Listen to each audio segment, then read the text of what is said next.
Welcome to Storybreakers, the show where we come up with a brand new film idea off the top of our heads. And if you like it, it's yours. I'm your host, Chris Brennan, and with me today to break story is screenwriter and director Joey Povinelli. Joey, thanks for coming on board today.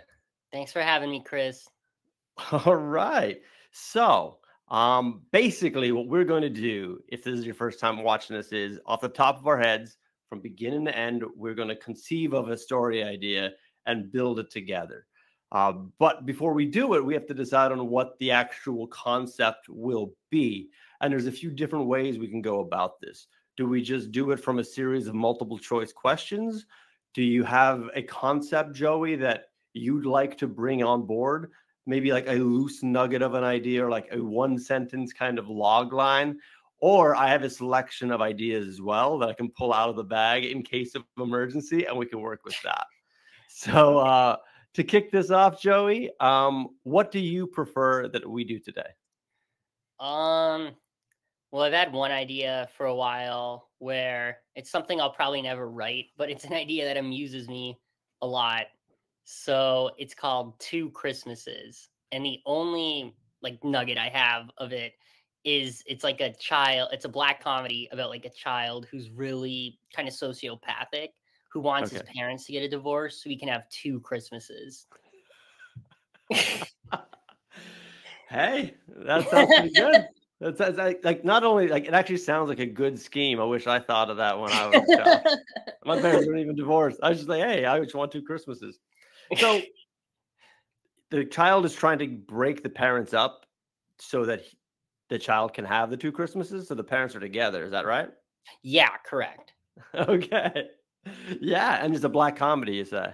Yeah, I think it'd be, something that's pretty alternative. I always like the Clifford thing where like Martin Short is like an adult playing like a child. So it could even be down like that path too. Okay, I definitely interesting. see the child being kind of like a Cartman type, like having like no scruples or morals really. And just like, that's part of like the comedic tension is just that he's willing to do anything. So we're thinking that we're following him, but we don't really like him, or like, is this one of those things where you end up starting to root for him, even though what he's doing is bad? It's like it's deliciously vile. Yeah, exactly. It's like entertaining, that he's like an anti-hero essentially. All right. Well, I think that's the one we go with. What do you call it? Two Christmases? Yeah. Two. Not one, but two. All right. All right. Yeah. Let's jump right into this then. Okay. So we're talking comedy, Christmas. One thing actually, every time Christmas rolls around, I'm always surprised there isn't as many Christmas films to watch. Like I'm always like, oh, I'm gonna watch a bunch, and I'm looking at them going, no, no, no. So I am thrilled to do our part in coming up with a new type of Christmas film because I think we're in desperate need of a new library of them. Yeah, you're right. There's only like 5 good ones, really. Like, and that's it. Yeah. Because every single year I go into this going, oh man, like every night I'll watch something, and then I'm just kind of scrolling around going, oh no. So great. So are we going to set this in the past, present, or the future? I'd say present. Okay, in the present. And is this child the protagonist? Are we following him and his scheming? I think so as of now. Yeah. Okay. Yeah. That makes sense. I can't really think of another good window in. I mean, unless there was like a sibling or something like that. But I kind of like the child as the main character. Does this child talk to the camera? Because I was recently watching the Jude Law film Alfie like this week. I've never seen it before. And he's just chatting to the camera the whole time. Yeah. This kind of feels like something where to get a lot of information out or like to get in his head, if he's like, I don't know, we can decide if he has siblings or not. But there's something about like kind of clocking the camera and feeling like, hey, this is what my plan is or whatever, Yeah. No, I think definitely. Or some voiceover too. Yeah. Yeah. Like even in Home Alone, Kevin McAllister a couple, like once, at least once, but a couple times he goes right in the camera and he has a big grin on his face. It feels like that kind of vibe, but that's just me. So if you don't No, want to go yeah, that I way, love that's that. No, I'm a big fan of that too. Yeah. all right. So it's set in the present. The main character is the child, and he's kind of breaking the fourth wall, and he's kind of inviting the family in. Have you seen the film, the '90s film Problem Child and Problem Child 2? Have No, you I seen don't know those? that. I remember watching those when I was younger. I love those. They were absolutely wild. Um, cool. So we should give this kid a name. I think Yeah. it'll drive us crazy. Get any further in by saying Mhm. this child, this child. Is it a boy or is it a girl? Ah, boy. Okay, so it's a boy. And do you You have wanna any just do names? Yeah, you wanna just do Martin as a little Just homage to Marty sounds, Short? yeah, yeah. All right, so we have Martin. And how old is Martin? Um, hmm, maybe like 10? That's a good age. I think the problem child kid was about that age too. Um, it's old enough that they can be active, but young enough that they wouldn't be arrested, I suppose. Even Yeah. juvenile hall, you know, like it's like he didn't like it. There is this feeling of, well, he didn't know any better, like it's not Yeah. his fault. Like so, 10 years old is a good age range to hit us at. And I guess the next question would be like, where is this based? It's probably in America, right? Yeah, I'm Um, seeing just, like, the cliched, like, suburbia, maybe, like, in upstate New York or something like that, yeah, like houses yeah, that are close to together, picket fence type thing.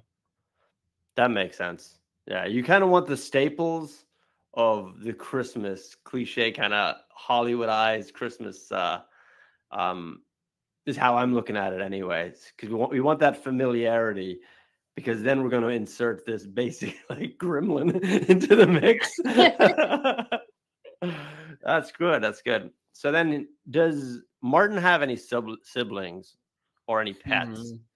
I feel like the more people we can provide him, the more chaos that can be made. Like to go back to Home Alone, there's like that opening scene with the family, like it's pure chaos with the amount of family there. I wouldn't say we Yeah. have to go to that many, but we'll probably be like immediately in the first act of this searching for people that he can like interact with.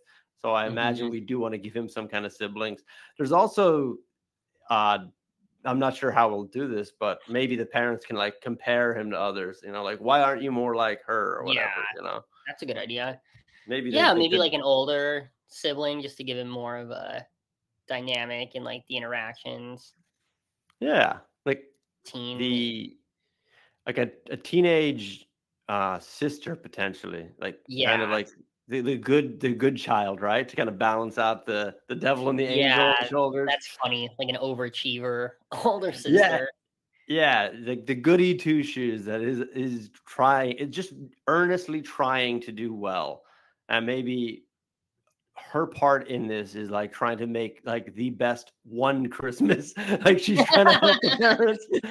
Like, I just want to have like one great Christmas this year.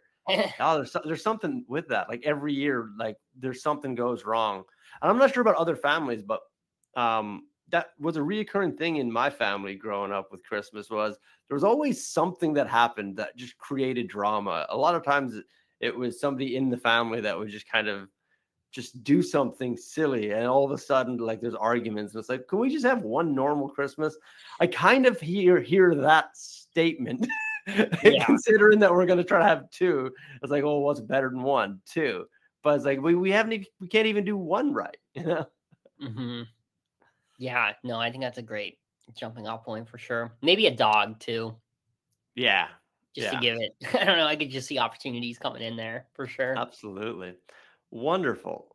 So then I guess my next question is with the parents, the mother and the father.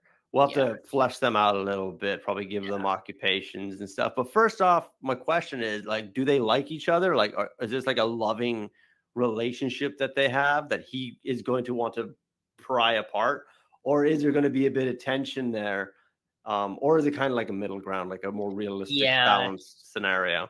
I think middle ground, like maybe try to make the relationship like as realistic as possible, you know, for like people who have been married a while, where it's like they definitely love each other, but they have like some disagreements and stuff still. Well, this could be pretty good for us because like I have 2 kids, so I can like immediately kind of dig into that bag for inspiration. So I could see a more realistic approach would be like, yeah, they love each other, but they're just so busy. Like there's just no time. They can never really get a chance to talk to each other. And that's probably where a lot of the friction will be caused by Martin, is because the parents never get a chance to talk to each other, that he's kind of like feeding them different pieces of information back and forth. And it's like, who said you could do that? Mommy did. Why did she say, like, that happens to me constantly where I'm like, why are you up there? Like, I don't know. And I was like, I haven't spoken to her all day. Like, I really haven't, like, there's times where it's like, I just sit down even for dinner tonight. I was like, sitting there going, I'll just wait for my chance to speak. And then the dinner was over and I was like, these kids just keep talking. I can imagine that. I feel like Martin should be chatty like that. Like you could actually have a really nice, a really funny scene that sets them up early on if he's just talking the entire dinner. Yeah. And the parents are just trying to get like the plan in. Like they're sitting there going, so on Tuesday, and then he interrupts them, and it's like they're just trying to get like a to-do list in order, but he just doesn't let them, which I think can ingratiate the audience to the parents, which is what we'd want with this kind of anti-hero. Like we want to feel sorry for them, but we also want to like smile at like how ridiculous this child is. Yeah, I would agree for sure. So what do you think the occupations are for these parents? It's not exactly important, but it might kind of help us frame them a little bit more. Yeah, maybe the mom works for the school, like doing admin there or something like that. That's good. Yeah. Secretary or librarian could be fun too. I like the admin one just because once you said that, I had this image of like Martin going to the principal's office and you just see like his little head, like you see like the window and you see his little head kind of, and she'd be the one behind the desk seeing him coming back to her. Yeah. Like there's something funny, but not you again. Can you stay in class? Like the mother being the gatekeeper to the principal. And it's like, I have to, no, just go back. You know, like she's like, I don't know what to do with you. So I really like the admin part. Librarian sounds good too, but yeah, there's something about No, I like that image for sure. That's so funny. All right. So she works in the school. Then the father, I mean, is he more of the construction worker, kind of get your hands dirty type, or is he an office worker, or is he like work at like the news station? Is he like a TV anchor? Like there's so many different things we could do or play with. I guess we don't really need to have an answer as such. Like an opportunity can kind of come up maybe for what he does. I'm just trying to think like I really like her in the school because there's so much you can play with in that frame. But then it's like, what can we play with in terms of the father? And maybe we never do anything with his work, but I just see the only thing I can think of is like it'd be nice if he like just had to commute for it, you know, a little bit. So then he's not around as much from like when he's home, he's like in like, you know, eat dinner mode. Like he doesn't have a lot of time to relax. He's kind of on the go a lot. So I think maybe something blue collar would be good for that. Maybe he's like a police officer or something. That could be funny. Yeah. Like he's got he upholds the law, but like he's got a very lawless child, you know. Okay, that's great. So then in terms of the story, we're gonna want to have it probably set at the beginning of December and then kind of track it to December. Yeah, slowly. And, it gets more Christmassy as it goes on, like as the season approaches. And do you think he actually does succeed in getting the 2 Christmases? I guess because we have to figure out where we're getting to. I kind of think yes, but then he like really regrets it, and maybe I don't know. We have to decide if we want it to kind of be a little more sentimental at the end, where it's like maybe he like goes back on it, or he just has to like live with it. Yeah, I don't know. Like for Christmas, I immediately think like him correcting his wrongs and getting them back together as a Christmas present. I don't know. For me, we might change our mind getting going forward, but him succeeding with breaking them up and then immediately regretting it feels earned. I think if we Yeah, get there and we do it right, I think that would be the moment where he's like, "Yes, I got exactly what I wanted." It's like, "Oh no, this is bad," yeah, you know? right. Like just seeing his mother's so frustrated and like what he's done is he's removed the magic from his Mhm. actions and he was like that I just wanted the magic, you know? Maybe it's even that thing where I was saying earlier of how the sister would say like, can we just have one Christmas without the drama, you know? Mhm. And maybe that's the lesson he learns is he's the one bringing the drama.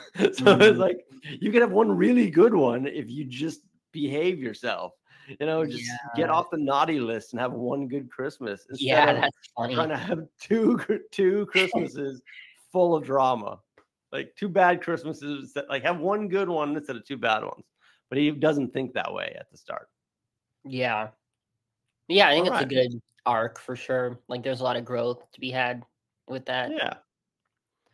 So then I guess let's just kick it off then. We're probably setting up the world with Mhm. the family. I really kind of picture like that. You say modern, you say present, and my idea of that, just even in what you see in films and stuff, or would be just how busy it can be. You know, like just Yeah, set them up, racing around, like on your like the way modern work is anymore. It's like you're just always your phone is always buzzing or beeping and someone's messaging. I don't know how, but my wife ends up at the end of every night with like 500 messages from like people in the community, like friends, family, neighbors. And I'm just like, how do you have it? Like stresses her out trying to deal with that much communication. So, I mean, you can play with all of that stuff as a nice kind of table setting for like modern life. And we're getting into Christmas, which is going to be even wilder for this is where it gets a bit crazier. I've seen on Instagram there's a lot of memes going out these years of like the how much the school requests of parents anymore. Like, oh, this Wednesday, make sure you make your homemade candy canes for the candy cane day. Oh, and then on Thursday, and it's like, hey, like this is way too much customization for like these fake little themed days. Because every time you have a theme day, I gotta like do stuff in the evening to prepare for it, you know.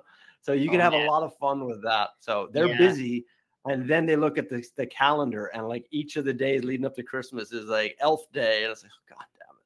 Like, did you get that? Yeah, I'm busy as is without kids, so I can't imagine. Did you get that hat on the way home? No, I thought you got that. I don't know. You know, like that kind of vibe, you know? Yeah, Like you get the frenetic energy of Home Alone from that craziness at the beginning, with the family running around and they're spilling the milk and throwing the flight tickets away. But you take that energy, but that's only like a household of four with a dog, and it's that kind of modern lifestyle of just kind of zipping around the house. And yeah, that's maybe why Martin feels like he's not getting enough attention because they're all so busy and he's following people around talking. Nobody really has time to listen to him. So you're kind of getting a little bit of like his angst where he just like he wants that time. He wants attention. He just wants attention. yeah. And maybe it's like you have that intro kind of like you're saying, it's like a whirlwind of like all these different interactions where they're trying to get set up for the day, maybe in the morning. And maybe he like attempts to talk to them, but it doesn't really work. So then or no, maybe he's not. Maybe he's removed and like we pan up like up the stairs into his room and he's like burning an ant under a magnifying glass. Like he's like more interested in like, you know, winning Yes. on like a The way I sick see it, level. yeah. like I picture like the whole opening being like a one take tracking shot, Yeah, like I see going that. in and out of through the hallways.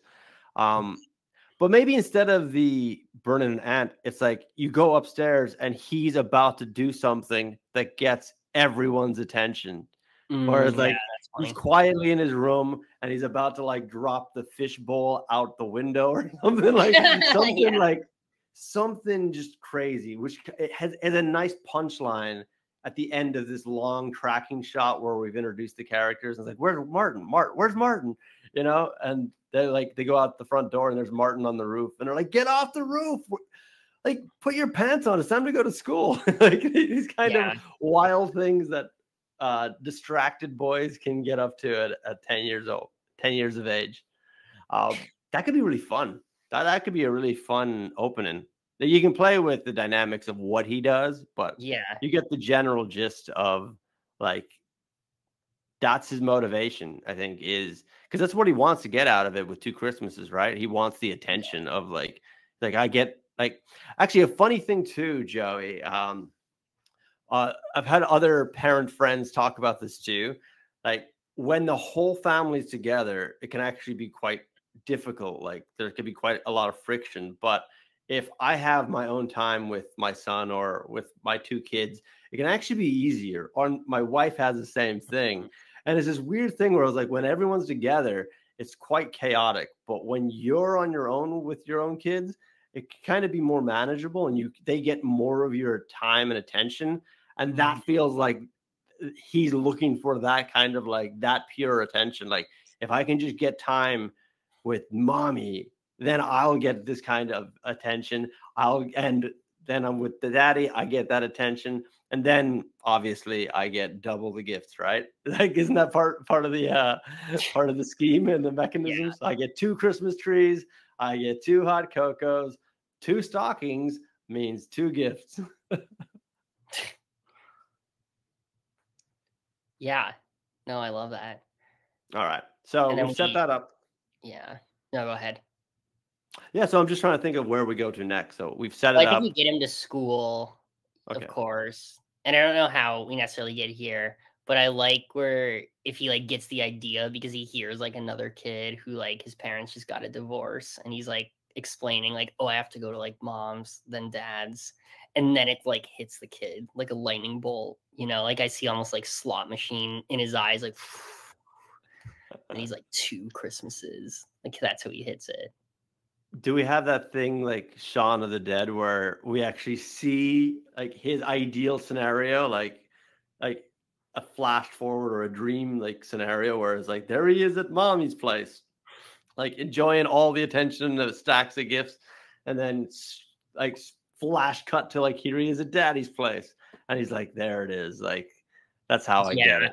Yeah. Ideally, this would be like as fast and like Looney Tunes esque as possible, I think. So yeah, I think like cutaways like that and stuff would really serve story well. Yeah. I think in order to like really earn that part, we're gonna need to see like maybe the scene before that is so he's gonna hear the divorce. I love that, by the way. He hears about divorced parents and the 2 Christmases, but we need to set up that what he's missing that before that, right? Yeah. So that could be like the first time going to school, probably gets in trouble, goes to the principal's office. Then it's a dinner session, you know, and that's where we establish like his want or that kind of that Hmm. what he feels he's lacking, and how maybe they're trying to plan the Christmas. So we get the actual that scene I was talking about where like the parents are trying to do the plan, but he keeps talking, but then he starts to hear like they can literally have that chat that I'll have all the time going, kids, like if you let us talk, like then we can actually plan out the Hmm. weekend. Like so they can have that thing where it's like, well, if you let us talk, then we can plan out our Christmas. And maybe he's not satisfied at all with their plan. So what is our Christmas plan? And Hmm. they're like, we're gonna have grandma come over. It's like, oh, like you know, like it doesn't sound ideal. And he's like, well, what do Yeah. you want to do? And he was like, he details to them like this kind of crazy scenario of Christmas, and they just they're like, no, no, we have no time for that, like that kind of thing. So we've established that he wants it, or he has a particular want for Christmas, and he's not going to get it. Yeah, I like that. His vision is just so much more extravagant and than they could ever do, you know? Yeah. Yeah, I kind of like maybe they go out, maybe their plan is like go out of town, like to grandma's house, and he just obviously doesn't want to do that at all. Yes. Yes. That sounds good.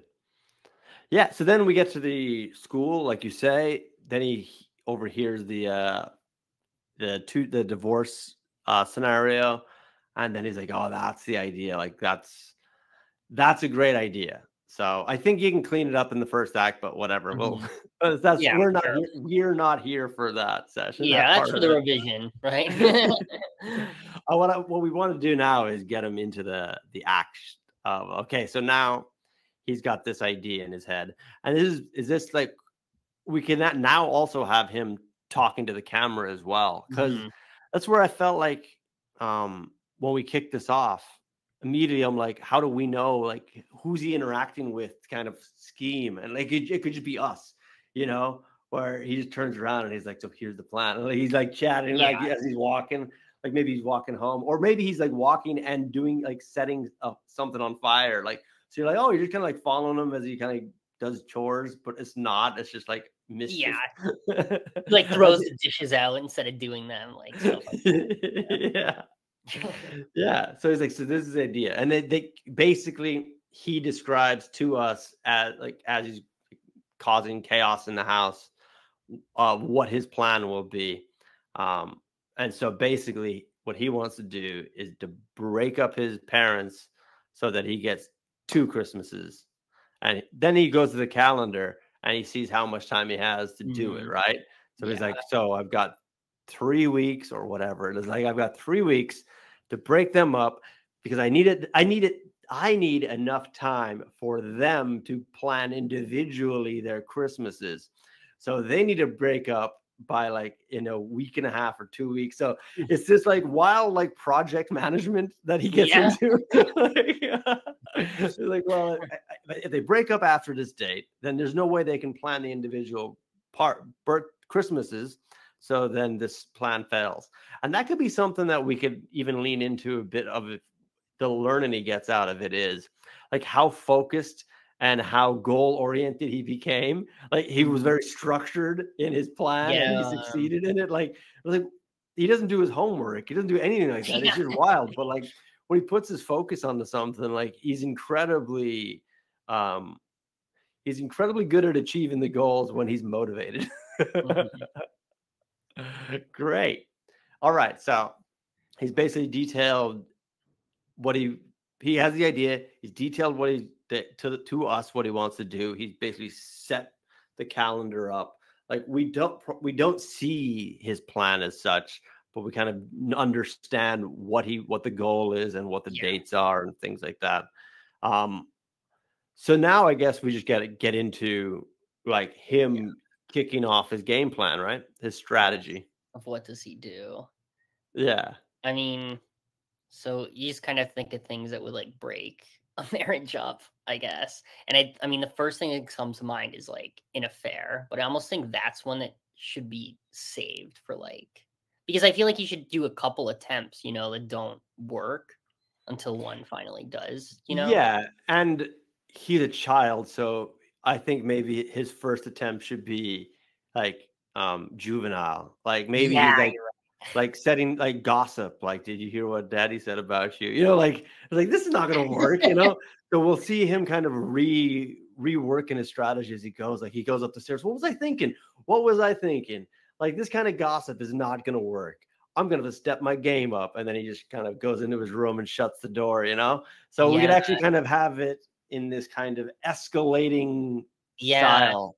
Yeah, I like the gossip thing if he like starts a rumor, but it loops back and makes like his parents look great somehow, you know? That is funny.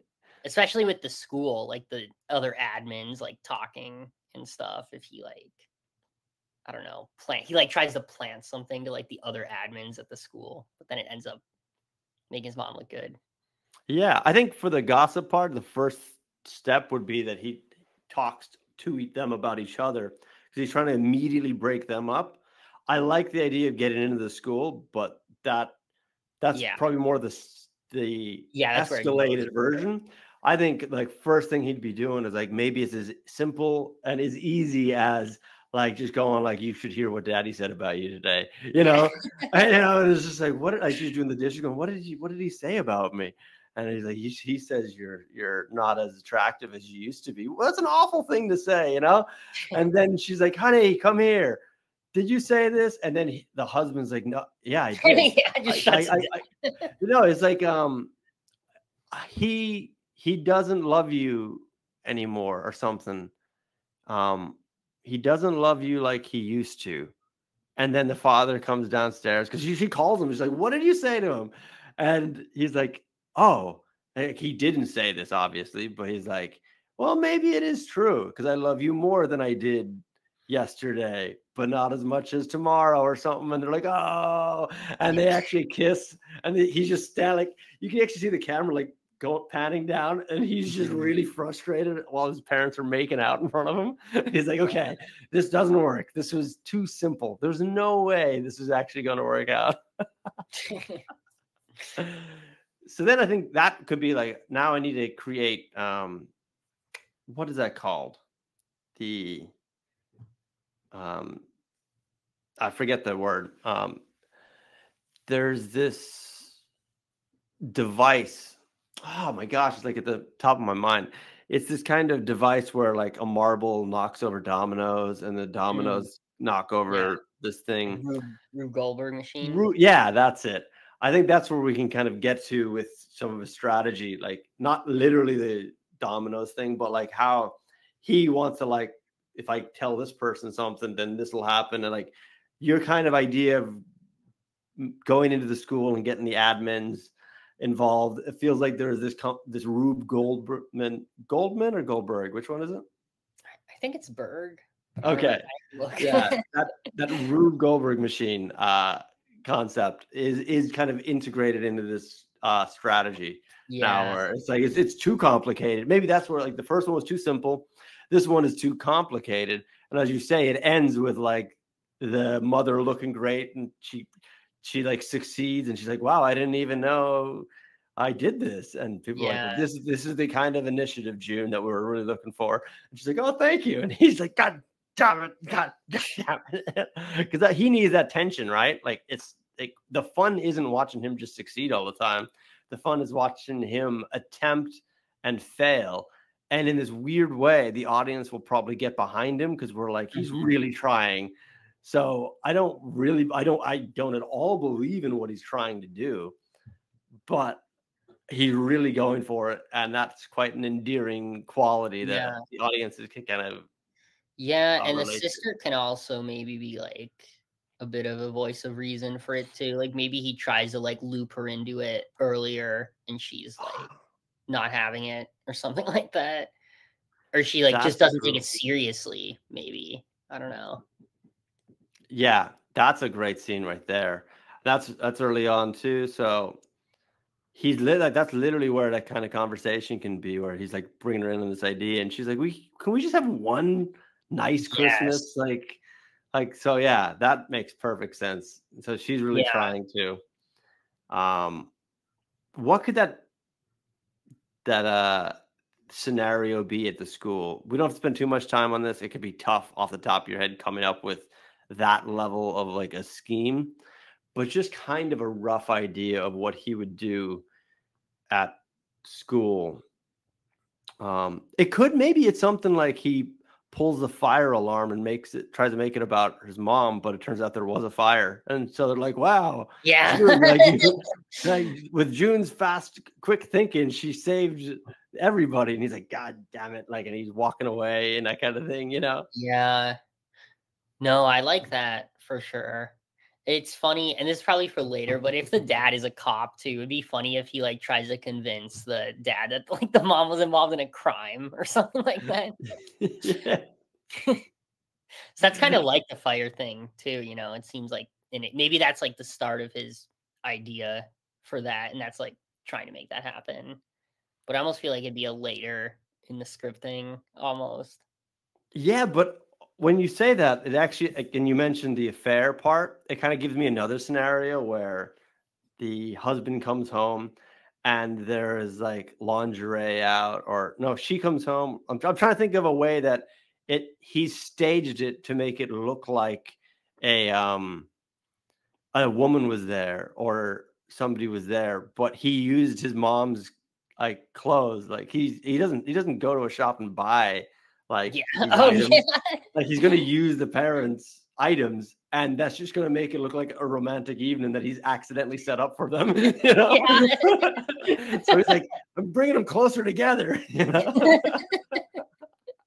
Like all he That's had so the funny. candles out and he sprinkled the rose petals, like that kind of vibe. And he's talking to the camera the whole time, going like, "So this is the idea," and like she's gonna come home, see the rose petals, and this is like a child's idea of what Yeah. romance would be or like what an affair would be. It's very cartoonish, and it's like he's just kind of sitting there like in the kitchen, maybe, or out the window with binoculars, like watching them. Actually, it would be really fun to see it from his point of view if you had the the one of the parents coming home to that and the other parent is upstairs showering, let's say, and he's like outside and you just kind of see this entire scenario from his point of view, so you see it through the window, like father comes home, sees the pedals, goes up the stairs, upstairs, comes in a room, and then he sees the mother coming out, and like he's like, "Oh no, it's no!" And he has to put his binoculars away. He's like, "I don't want to see that," you know. Yeah. So yeah, so that's quite fun. That could be like your affair scenario, which it has escalated. So what I do like here is there is a gradual escalation of the of his schemes and scams, but there should be some times Yeah. now that we can kind of get to where it starts working, right? Like because Yeah. we do want to break them up and to see his some of his schemes come into play. So I guess now the question would be like, what would the the scam be that would actually get them to like to begin to break up? It wouldn't be like this one isolated incident, but I think he gets a couple of runs of things where Yeah. like they'll then need to take a break from each other. Hmm. I Maybe think like, oh, go ahead. no, absolutely. Well, Go I was ahead. just gonna say maybe it's something with like money where he like throws out like bills or something, and then like the dad thinks it's paid, but it's like not, you know, like he starts causing strife with like financially. Yeah, that could be it. Maybe like makes me think of the film Gone Girl. Have you seen that? Oh yeah, for sure. Where she sets up the husband by like buying all this crap from like and storing it in his in his shed. So in order to set Ben Affleck up in the film, she buys a bunch of things uh, and then hides it, so it makes it look like he's been hoarding all of these items. So it could be one of those things where he like Martin gets access to one of their cards and then just buys a bunch of crap or a bunch of man cave items, you know, and he's like, oh, like, and that actually does have an effect on the mother, where she'll find this room full of junk and the father's like, that's not mine. She's like, it's Christmas. Can we be it about other people? Like, don't just buy Yeah. yourself things. Like, he's like, I don't know what any of this stuff is, that kind of thing. So that could be a fun one. I think though that I think where he'll find probably the best success with breaking them up is making it more about the children. Like the issue is in how the parents are parenting, Mhm. because then that would be like we're gonna have to like we have to separate. You know, like this is not working. Like the parenting aspect is the fracture that breaks them up. So he's trying all these external measures. Like he's not going to break up the relationship because of a work related incident like Yeah. he did with the school. It's not going to happen with the romantic side of things like he tried with the affair. Mhm. It's not like how they interact with themselves, but maybe it's how they interact with him and his sister is actually going to be the where he finds success with this plan for the first time. I don't know. I mean, if you want it dark, so is it accusing the father of like hitting him or something? You know, like That's the first place my mind goes to. because we haven't been too dark, and yeah, but we have the ability to go there if we want, of course. yeah, Because that's where I think you would actually like that's where his plan would probably find the most success, and he can realize that later. Like this is where he's been going wrong, and he's crushing up his little blueprints, and he's like, that didn't work. Scratching things off the list, maybe like he's got like romantic affair. He's got all these kind of things he scratches off a list, and he's like trying to take out the big guns now. And that feels like that would be a reason, at least a severe dent that leads them down that path.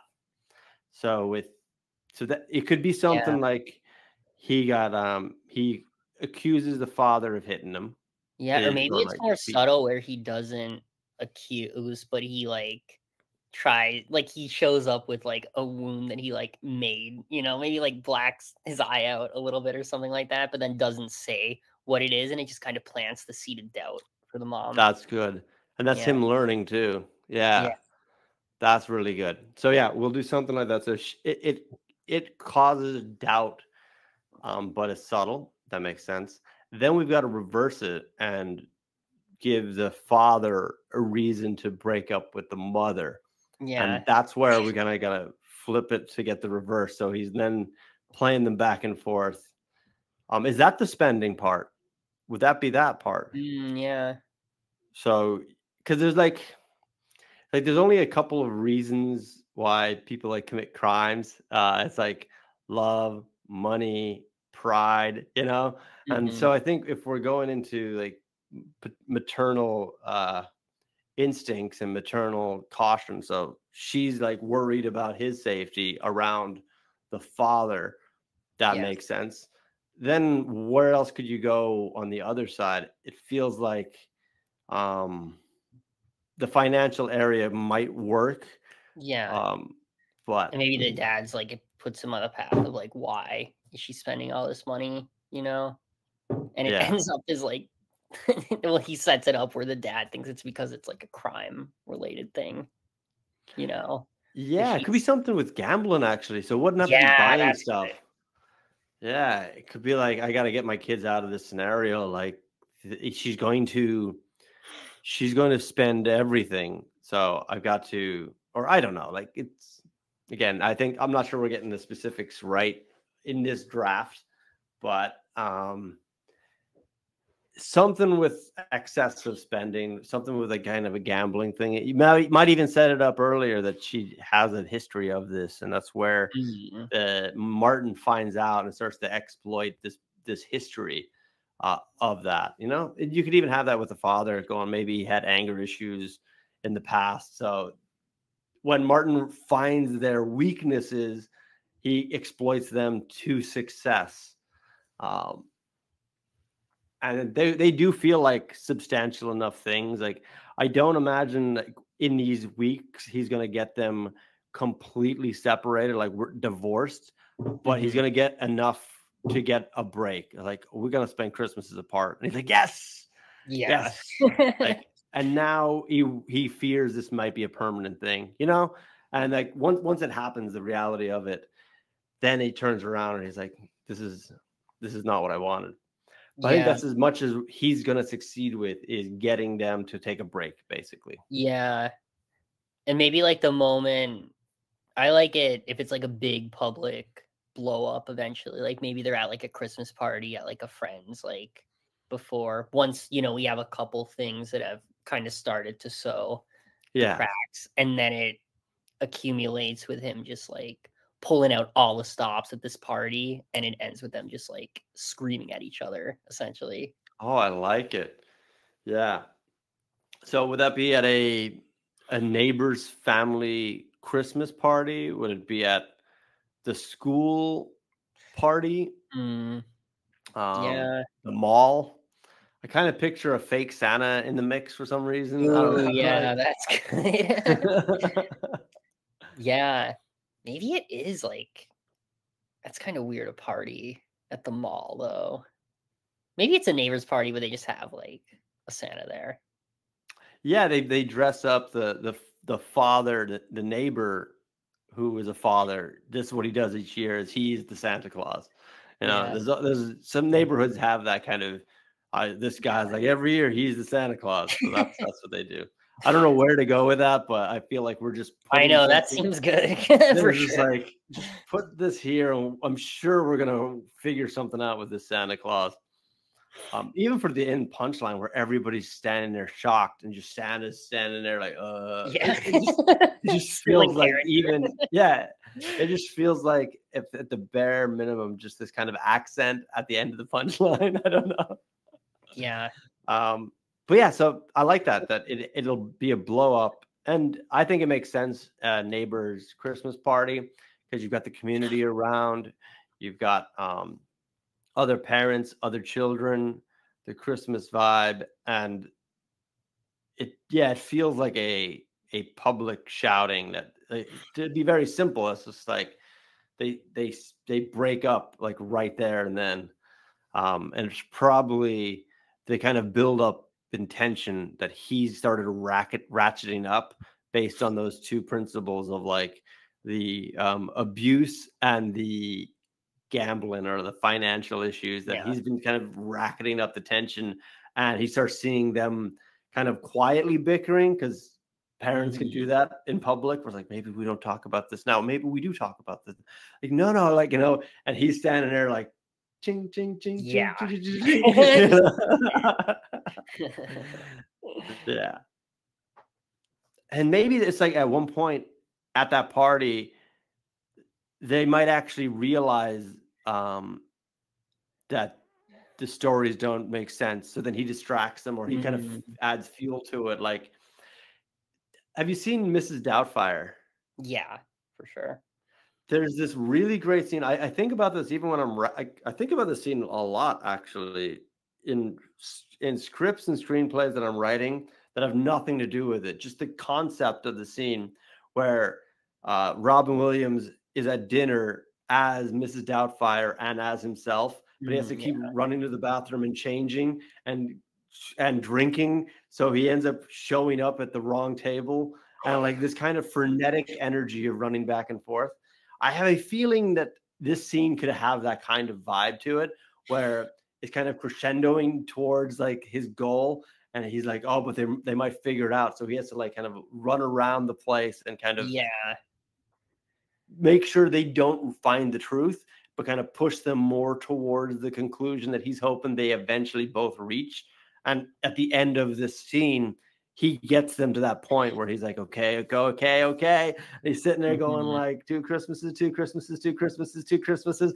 And then it happens. And he's like, yeah. And ideally, I mean, we didn't really talk about this, but we'd probably, with this, you know, got written, it'd probably have like a B story too with him and another kid as well. So that could also be like a factor in that scene if he's like trying to like make an appearance with like the kids, but then he's really focused on like the scheme, you know, and it ends up like he ends up picking that over his like relationship that he could have.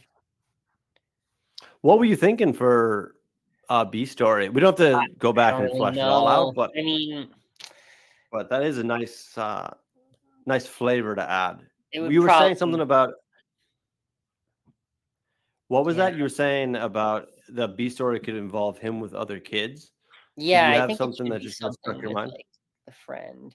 No, I don't. Is the thing. I mean, I don't. Wouldn't Well, it really could want. be like what he's doing is one of the lessons he's going to learn is that he spent all this time scheming and scamming, that he's not actually he's losing out on opportunities of enjoyment. Like he's sacrificing the good Christmas for two bad Christmases. Yeah. So what he's doing throughout this is he's actually sacrificing his time with his friends, like the time he's not playing with them. He's choosing not to play with them because he's like working like a side job as this project manager. So there's stuff you could play with his friends in that kind of other side thing. Maybe maybe it's like a club that his friend started or something, you know. kind of like a Boy Scouts type thing, but not as formal, where there's like supervision and like maybe they have like their own goal for what they're planning on doing for like the season. I feel like kids this as the generations go, kids become so much more entrepreneurial earlier on. Like I would go down the street and I was at this like it was like last year, and the kindergarten my daughter's at, they had this like kind of yard sale where we all kind of brought stuff and we just sold it to each other basically. There wasn't that much foot traffic. But there was this child who was like 12 years old standing next to me, and he overheard me talking to one of the parents about my YouTube channel, and he's like, "Oh," and he comes up shy, going, "You have a YouTube channel?" I was like, "Yeah, I do. Yeah." He's like, "Oh yeah, so I've been studying web development," and he's like, detailing to me like, "Well, he's like, I'm not that good at it yet. I have a website," and I'm like, "You have a website? Like, what are you talking about?" So I feel like there's this kind of, it doesn't even have to be Boy Scouts. It could just be like they're trying to make a film together, you know, and he's like this kind of like they have a YouTube channel that they have, or you know, there's so much more they do that I didn't do when I was that age. I was like, I'm stunned by it. I do respect it. I also kind of fear it, quite honestly, but I have a bit of respect for the hustle nature of it. Yeah, it's cool. But also, if we're talking about how Martin is actually, he's an aloof person who has poor grades, doesn't listen, you know. But what he's done with this right now is he's learned he's learned that he's got really good project management skills, as we mentioned earlier. This could be something that could feed into this B story that his group needs, you know. So everything he's learned here at the end, he's just like, oh no, like let me take on the responsibilities of some of these things. Like, oh, I can do this. And he starts taking what he's learned in all of this kind of schemes and scams to his parents, and he can actually put those skills to good use with his friends on their project, whether it be we want to make a film together, or we have a YouTube channel, or you know, we have a little side business. We're past the lemonade stand concept, but I feel like that's where we could be at, like the modern kind of child entrepreneur kind of point of like, let's start making some money. And he's like, well, I've got this blueprint here. Like I've got this Asana task board that I've created. Cool. So I think that could be fun as a B plot that kind of runs through. For sure. He's not spending enough time with his friends, or they've got a project that he's promised to help them with, and he has no time for them. Yeah, and you have the kid who you learn at the end got the idea from in the friend group too, just so that it's a consistent. Yeah, perfect. Yeah, that's great. So then I think we get to the point. Then I mean, we're pretty much at the point where the parents break up now, right? Yeah, right. Mm-hmm. So that's probably going to be handled in a montage. Yeah, I can imagine the kind of, because once you get there, we want to get him into the scenario of like the two Christmases. Yeah, and I see the dad's in between apartment, and it's just like so shitty, and maybe he has like a little like twig tree like in the corner, you know, and he's immediately starting to realize like, fuck, like this did not go great. And then the mom takes it in a different way, you know, like she stays in the house, but maybe she's like so distracted and almost like burying herself in like just busy work. Like maybe she makes like 1 million Christmas cookies because she's only focusing on like just trying to busy your mind or something like that. That is nice. Yeah. What I love too is if we had that snapshot of what his ideal one looks like at the beginning, it's just it's like color versus black and white. Like it's so different in reality. So yeah, the father, I love it. Like it could be, he doesn't even have a tree. He actually puts on the TV, and like as a screensaver on the TV, there's a tree, you know, like it's like that level. He's like, he's like, for what? Like, I have no time. Like the tree, like, he's like, you want the tree? Like your mother has a tree. Like we that's the tree I bought, you know, like, which does make sense. He bought a tree that year. It's at the house, you know, but like sometimes I think like what I'm thinking is for Christmas, I'll put on the Fireplace Netflix show, which is so funny. I have the same dad joke every year because there's like episodes. It's like previously on Fireplace, just every single time, and it just gets me to chuckle. I was like, why would you call it episodes? I was like, season 2 of Fireplace. That's funny. They're separated by episodes on it. That's hilarious. I think they're different styled fireplaces. And you're like, oh, but man, episode 3 is that's really takes off. You know, it's heating up now. That's terrible. That is terrible. But that's what I was thinking with the Christmas tree on the TV. Like, it's like this is awful. You know, and the father he's busy. Like, he's probably out. He's been out on patrol, like leading up to his Christmas Eve or to his Christmas. So he didn't get a chance to like do a big dinner or whatever, you know?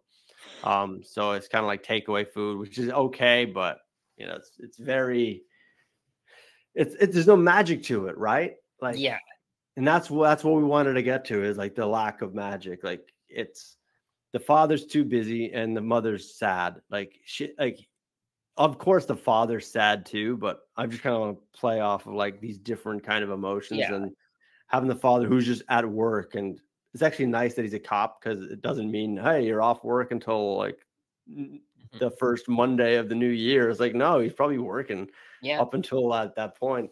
Picks the kid up, brings Martin to his apartment, and then the sister stays with the mother, and then they swap. So he doesn't even have a sister with him, and they probably like the dog stays somewhere else too, you know. So he just completely fractured everybody. Yeah, and I actually do really like this payoff. So we were saying in the beginning, like, how does it end? And I do think even more so now that you don't want to end it in this kind of snarky way. I think it does. I know. I think he's gotta get him back together. You know, maybe. I don't know now, like, does he just? Wonder if he just opens up, like he's just honest at a certain point. Maybe there's an obligation where they have to be together again. You know, like a dinner at grandma's house or something. And then it's interesting. Yeah, so he's gotten them separated. He's had experienced 2 of the Christmases apart. It's not at all what he's looking for. It's terrible. Yeah. So what he's going to do now is he's probably going to take the project management scheming for good, and he's going to scheme to get them back together in this kind of elaborate ruse where he gets them together. It's just, do we have him reveal that he's the one who did it, or is he going to kind of solve the problem and kind of show a misunderstanding as a fake version of it? So they're like, oh, that's why I thought that, you know?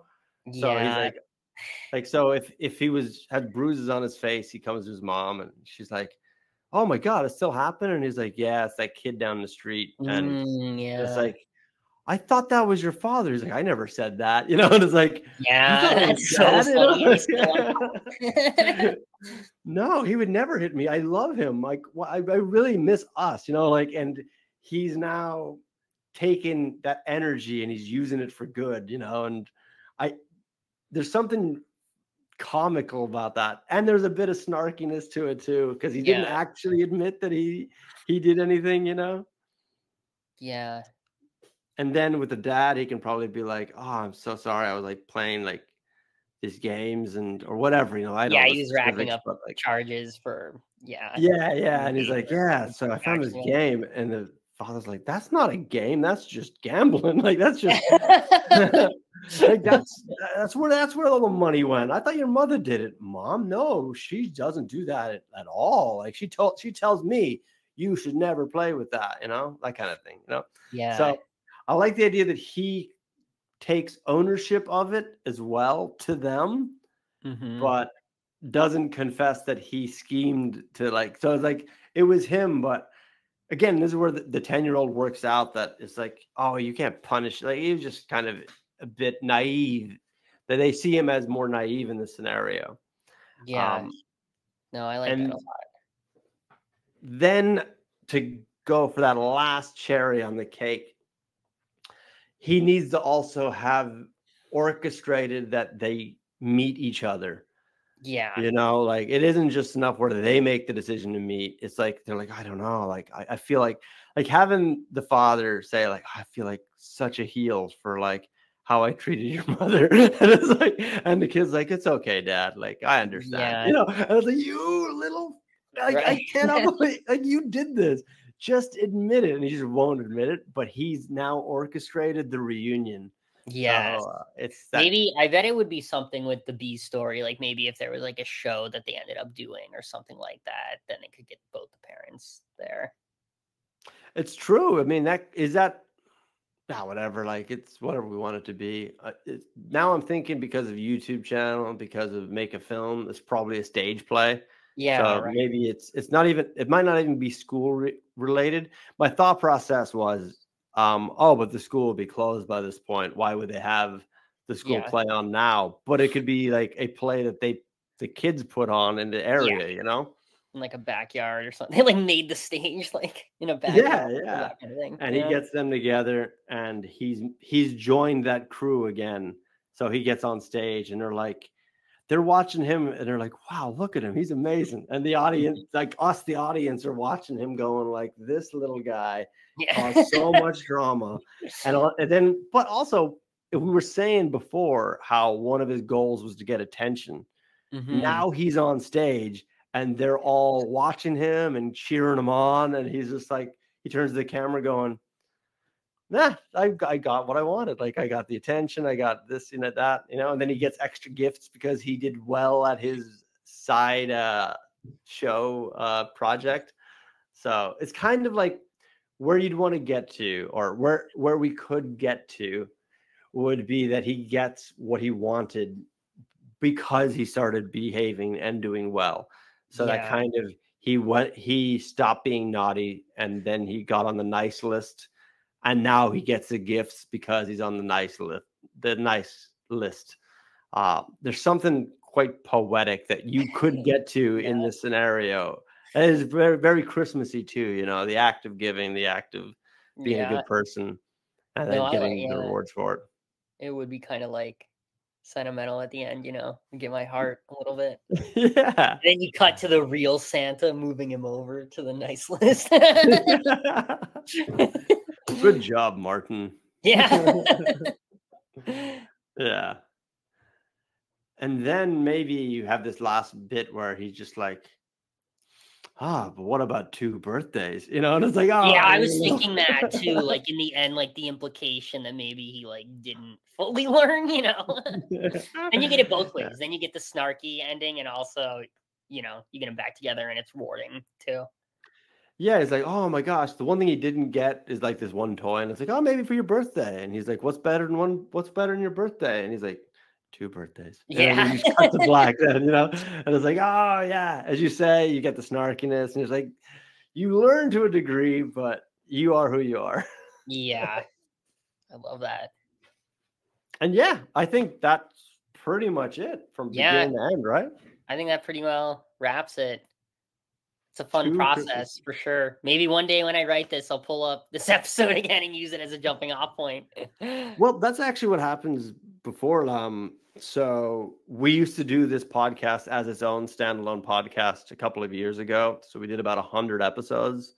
We had guests come on, and we also had people send in ideas to us. So sometimes people would just email or tweet us like a concept. And a couple of times we had people going, can you just give us, we would call it our dirty first draft. It was like, just we'll come up with something, give it away. And a couple of times people were just like, can you give us like something to work with? And so they would email us back later going like, amazing. Like this one episode just kind of shotgunned the vomit draft out and then they can work from there.